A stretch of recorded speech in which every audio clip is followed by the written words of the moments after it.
Assalamualaikum warahmatullahi wabarakatuh. Di sini kami dari kelompok 9 yang alhamdulillahnya sudah mencapai di pengadilan PTUN yang ada di Semarang.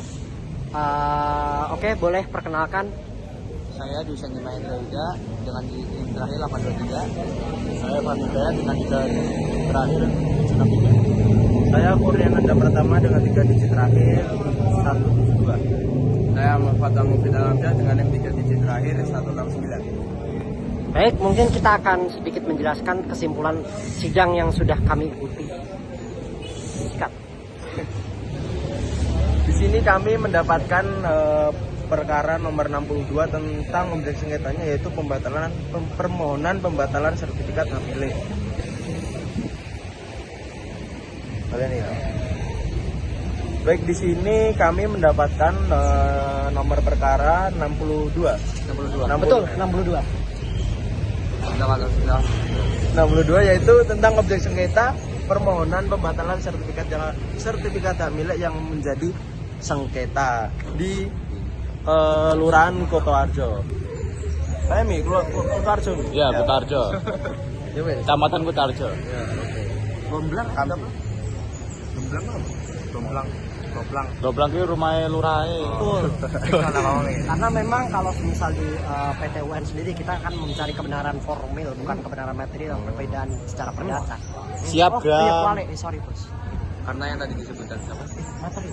Iya, jadi kalau semisal dari PTUN sendiri tadi pihak penggugat menyatakan bahwa mencari kebenaran material, bukan formil karena memang kalau semisal formil itu ditujukan ke perdata. Baik, terima kasih. Mungkin itu saja perkenalan dari kami. Mungkin tunggu kesimpulannya. Terima kasih. Assalamualaikum warahmatullahi wabarakatuh. Saya dari kelompok 9 sebagai narator yang akan mempresentasikan laporan observasi persidangan tata usaha negara. Sebelumnya saya Kurnian Anda Pratama dengan 3 digit terakhir 172.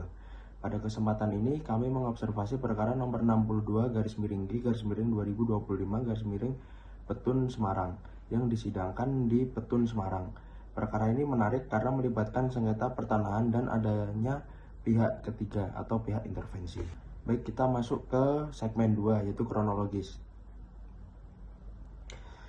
Kita masuk ke inti sengketa saja. Perkara ini bermula dari gugatan yang diajukan oleh Saudara Katon Antaka Aji selaku penggugat melawan pejabat tata usaha negara, yaitu Kepala Kantor Pertanahan Kabupaten Purworejo selaku tergugat.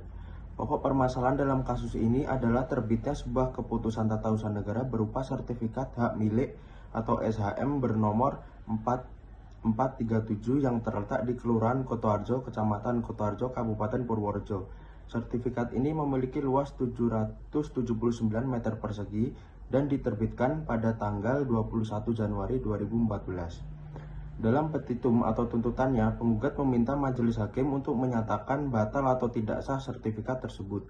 Penggugat juga menuntut agar tergugat atau sebagai BPN Purworejo diwajibkan mencabut dan mencoret sertifikat tersebut dari daftar buku tanah. Hal ini mengindikasikan bahwa penggugat merasa memiliki hak atas tanah tersebut dan menganggap penerbitan sertifikat tahun 2014 itu cacat prosedur atau tumpang tindih dengan hak milik penggugat.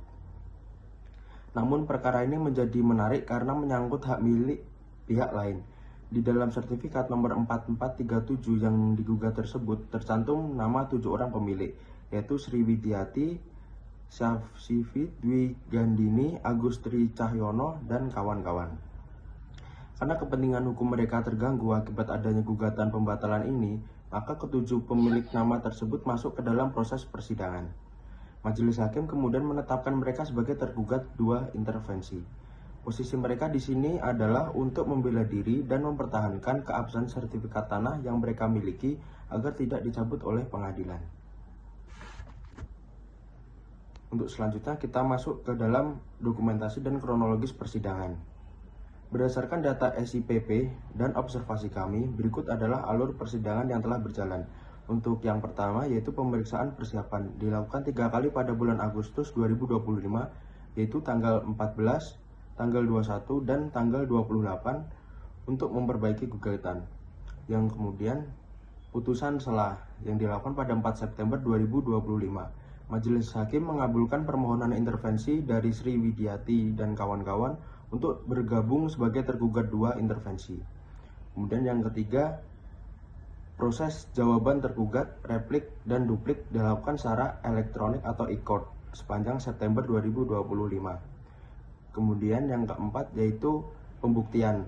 Yang pertama yaitu pembuktian surat yang dilakukan pada tanggal 2 dan 8 Oktober.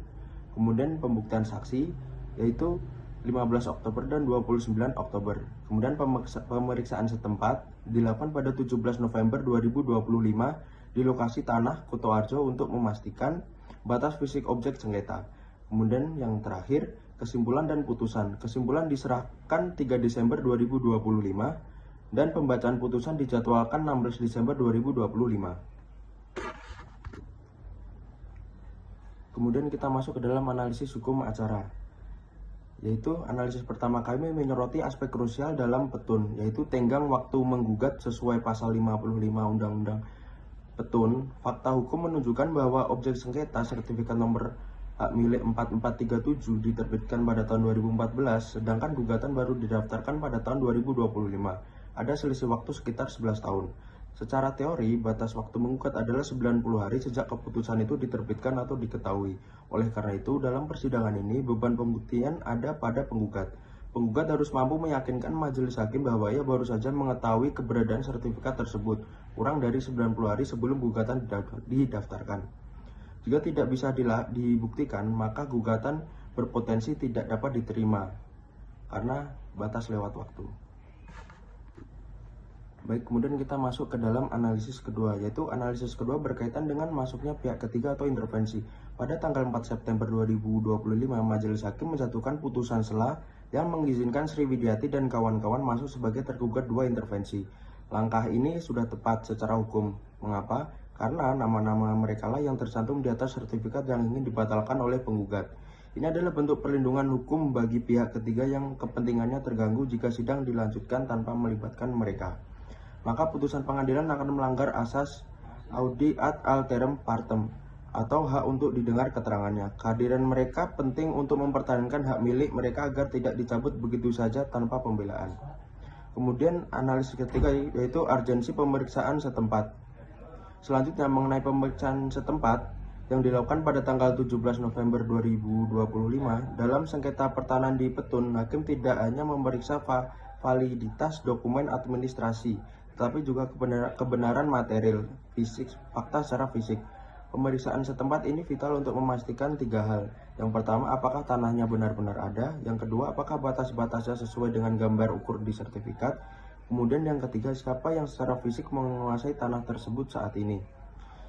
Seringkali terjadi error in objecto, di mana data di kertas berbeda dengan kondisi lapangan. Oleh karena itu, agenda ini sangat menentukan keyakinan hakim sebelum memutus perkara. Kemudian analisis terakhir kami, yaitu efektivitas e-court dan persidangan hibrida. Terakhir, analisis mengenai mekanisme persidangan. Perkara nomor 62 ini menerapkan sistem persidangan elektronik atau e-litigation secara hibrida. Berdasarkan jadwal sidang, tahap jawab-menjawab, yaitu jawaban, replik, duplik, serta kesimpulan dilakukan secara elektronik melalui e-court.